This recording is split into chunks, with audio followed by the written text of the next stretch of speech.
Okay, તો હવે આવ્યો આ છઠ્ઠો સવાલ જોઈ લો. અહીંયા કદાચ ખબર નહીં મારા ફેસ પર કે ક્યાં આવ્યો છે. આમાં ત્રણ વસ્તુ ફાઇન્ડ કરવાનું છે મેઇન તો. અને જોઈ લો સવાલ, ડિટરમાઇન મીડિયન એવું લખેલું છે, ફાઇન મીન એવું બી લખેલું છે, અને ઓલ્સો ફાઇન મોડલ સાઇઝ એટલે મોડ. તો ત્રણ વસ્તુ ફાઇન્ડ કરવાનું છે, મીડિયન, પછી હું મીન ને મોડ. ત્રણ વસ્તુ ફાઇન્ડ કરવાનું છે. તો આમાં મેં જરા બી ટાઈમ પાસ નહીં કર્યા ને, કોઈ બી ફાલતુની વાત નહીં જોઈએ. તો ક્લાસ ને ફ્રીક્વન્સી પહેલા તમે લખી લેમ. જોયું? 2 સેકન્ડમાં લખ્યું ખાલી મેં.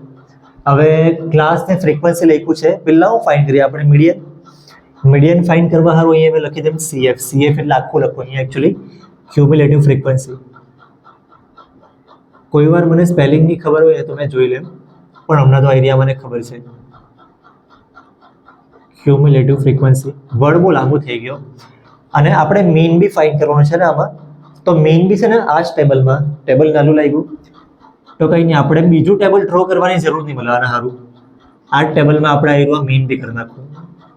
તો પહેલાં તો મેં મીડિયન ફાઇન્ડ કરી દઉં, પછી કદાચ ટેબલ મેં ડ્રો કરું કે નહીં કરું, ડ્રો કરી દેવા પછી મેં ક્યુમ્યુલેટિવ ફ્રીક્વન્સી કેવી રીતના આવે, આવ્યું 6 બેઠું લખે, 6 + 30 36, 36 + 40 આવ્યું 76.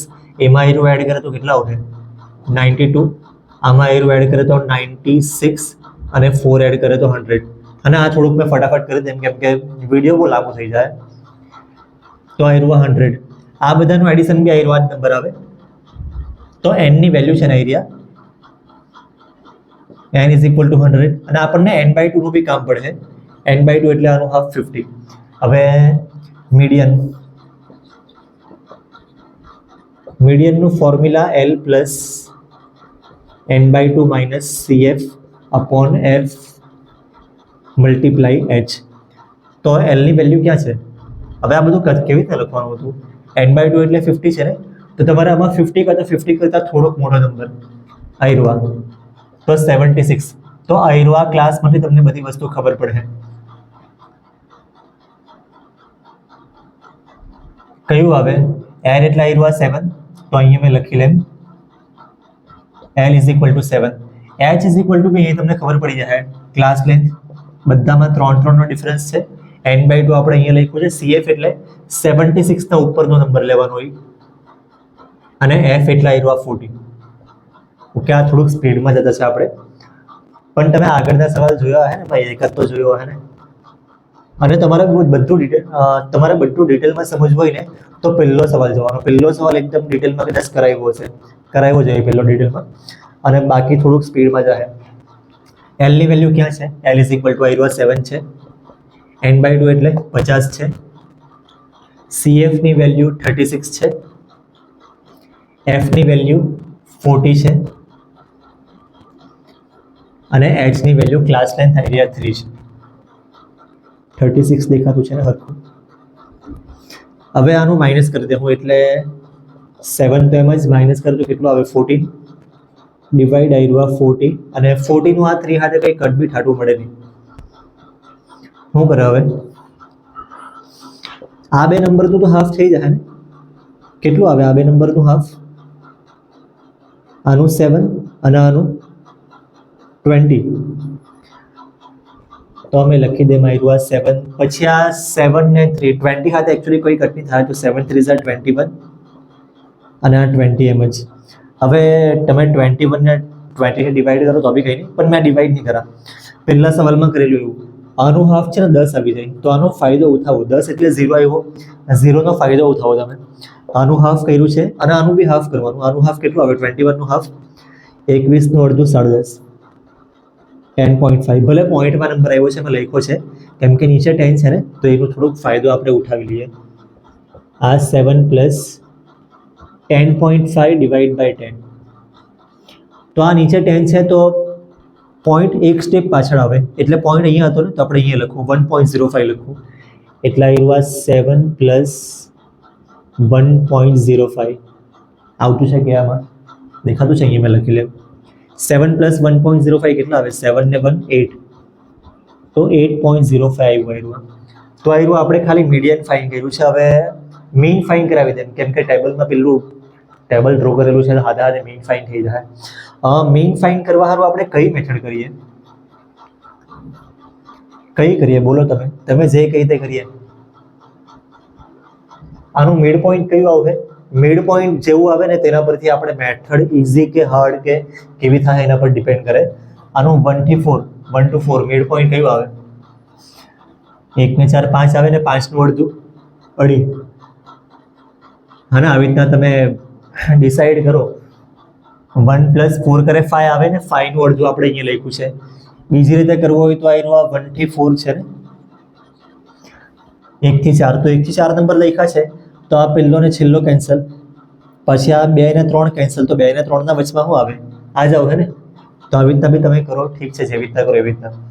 પછી 4 થી 7 તો 4 ને 7 કેટલા આવે? 11. 11 નું અડધું 5.5. પછી આ 7 ને 10 17, 17 નું અડધું 8.5. હવે મેં બધું દર વખતે જોયા નહીં કરવાનું, તમારે જોવું હોય તો જોઈ લો. પણ જો બધામાં 3 નો ડિફરન્સ છે, આમાં ક્લાસ 10 3 છે તો આમાં બી જો આમાં 3 એડ કરે તો આયરું આવે, આમાં 3 એડ કરે તો આયરું આવે, 8 માં 3 એડ કરે તો 11 આવે, આમાં 3 એડ કરે તો 14 આવે, અને આમાં 17. હા ને, તો એકવાર તમારે નોટિસ કરવાનું. અહીંયા હું આપણે ફાઇન કરે આગળ લખવાનું ભૂલી ગયું. Mid point. મિડ પોઈન્ટ એટલે XI કહેવાય અને આયરું આ ફ્રીક્વન્સી FI. મિડ પોઈન્ટ તો કોઈ બી મેથડ કરે, આયરું આ મિડ પોઈન્ટ તો કરવાનું જ હતું. નંબર પોઈન્ટમાં છે ને તો ડાયરેક્ટ મેથડ તો નહીં જ કરવાની, એઝ્યુમ મીન બી નહીં કરીએ, આપણે સ્ટેપ ડેવિએશન કરી નાખીએ. રિસ્ક નહીં લઈએ, ખોટું નંબર્સ નાના જ લઈએ. સ્ટેપ ડેવિએશન મેથડ કરે તો પહેલો જો એ રાખે તો અહીંયા 0 1 2 3 4 ઓટોમેટિક સેટ થઈ જ જાય. હવે શું કરવાનું? FI UI. તો FI ને UI નું મલ્ટીપ્લાય. FI અહીંયા લખ્યું છે ને UI અહીંયા લખ્યું છે, બહુ દૂર દૂર થઈ ગયું, પણ ઠીક છે. 6 ને 0 નું મલ્ટીપ્લાય 0, મેં 00 લખી લેમ.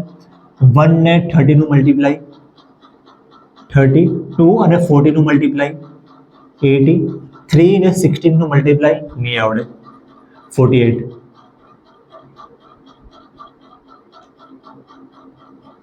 4 ને 4 નું મલ્ટીપ્લાય 16 અને 5 ને 4 નું મલ્ટીપ્લાય 20. હવે કરી નાખો આ બધાનું એડિશન. 8 + 6 14 અને આ તો 0 જ છે તો 14 નો 4 અહીંયા 1 ઉપર. પછી શું આવે આમાં? 1 + 3 4 અને આ બીજા 8 12, 12 ને આયરું 5 17 ને બીજા 2 19, 194 આવે. સિગ્મા FI UI છે આયરું. વિડીયો જોવાવાળા છે ને બીજી કોઈ મેથડ એટલે એ તમે બીજો કોઈ રાખેલો હશે, પણ ઠીક છે, તમે જેવી રીતના કરો એવી રીતના. મેં આયરું રાખ્યો છે એટલે તમારે આવું જોવું હોય તો જુઓ,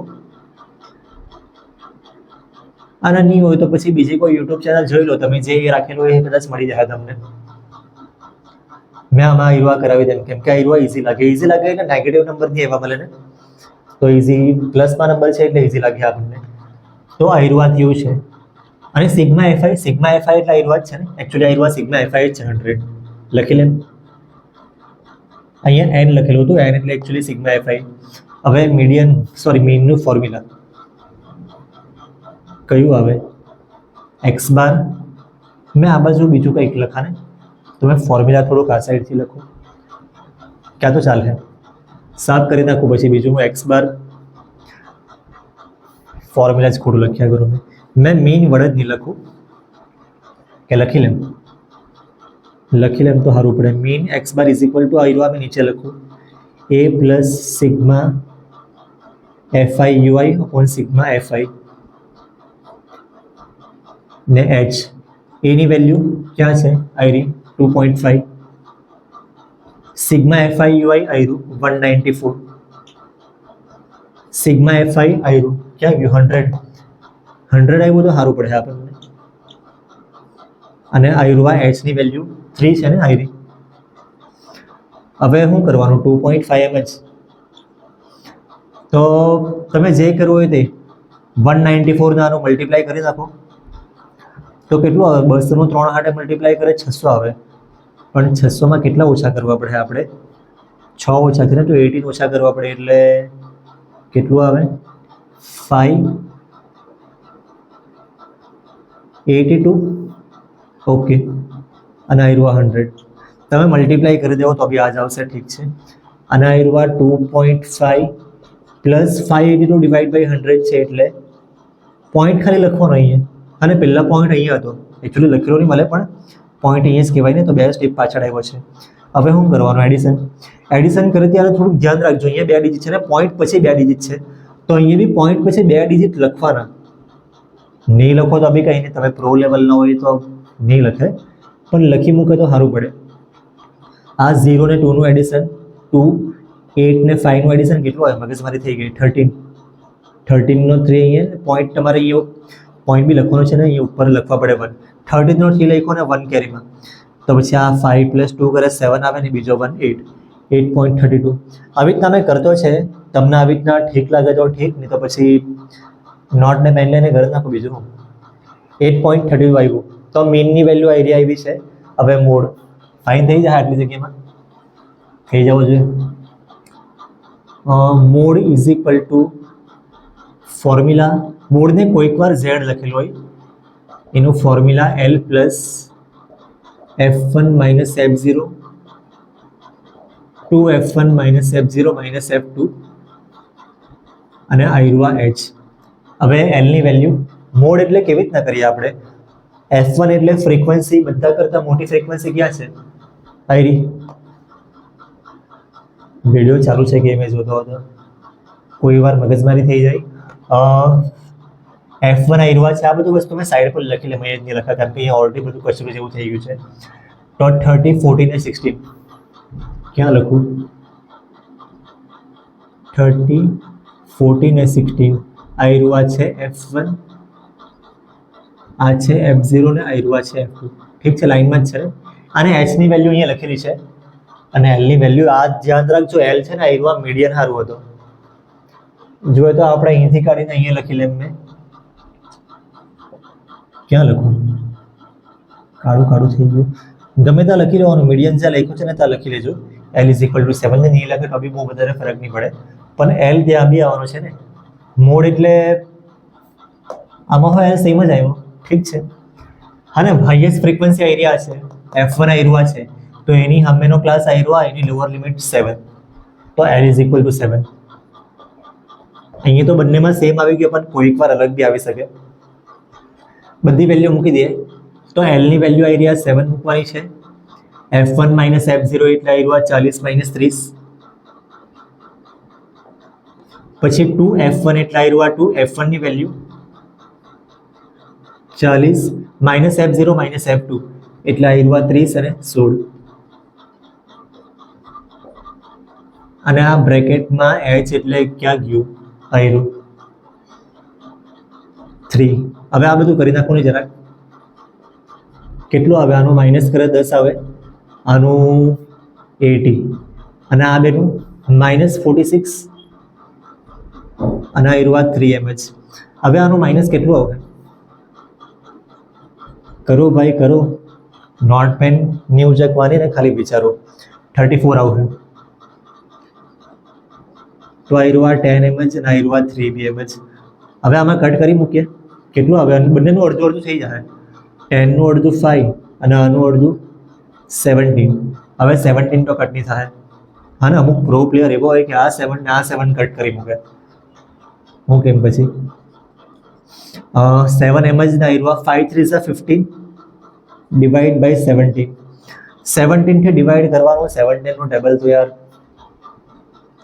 ઓલરેડી આટલું લાંબો સમ થયા કરે. 15.00 મેં લખી દે, અને 17 નું ટેબલ હવે સાઈડ પર લખવાનું નહીં મળે. હવે કેવી રીતના કરીએ? 1 લઈ તો નહીં થાય, 15 લઈ તો બી આના કરતા નાનો નંબર, એટલે હવે આયરુઆ 150 1 5 ને 0 3 નંબર જે ધ્યાનમાં રાખો. અને હવે 17 નું ટેબલ, 17 એક્ઝા કેટલા થાય યાર? મને બી નહીં ખબર, હું કરું? 17 4 આયરુઆ આવે ને, અને 17 એક્ઝા નું ટેબલ કેટલું આવે? 17 એક્ઝા 136 આવે, પછી 9 ઝા કરે તો વધી જાય. તો આયરુઆ 17 એક્ઝા 136. તમે યાદ રાખો કે આયરુઆ કરો કે જે કરો એ તમારા પર ડિપેન્ડ છે. 17 એક્ઝા 136 આવે, માઇનસ કરે તો આયરુઆ 14, આ 0 પાછું 17 ના ટેબલમાં પાછું એ જ આવ્યું 17 એક્ઝા. હવે આગળ કરવાની જરૂર નહીં, મને આન્સર મળી ગયો છે 7 પ્લસ આવ્યું આ 0.88. હા ને, એવો સવાલ નહીં પૂછતા કે આ 0 કેમ નહીં લખ્યો, ચાલે હા એક જ 0. હવે આ 7.88 તો આ થઈ ગયું છે. હવે મેં છે ને અહીંયા બીજું કંઈક લખું નહીં, કેમ કે એકચ્યુઅલી આમાં લખેલું છે કે કમ્પેર કેવું કંઈ લખેલું છે, કંઈ લખ્યું નહીં મળે, તો કોઈ કમ્પેર કરવાની કે સ્ટેટમેન્ટ લખવાની જરૂર નહીં મળે. બસ ખાલી આ એકવાર જોઈ લો, 3 વસ્તુ આવી ગયું છે આમાં.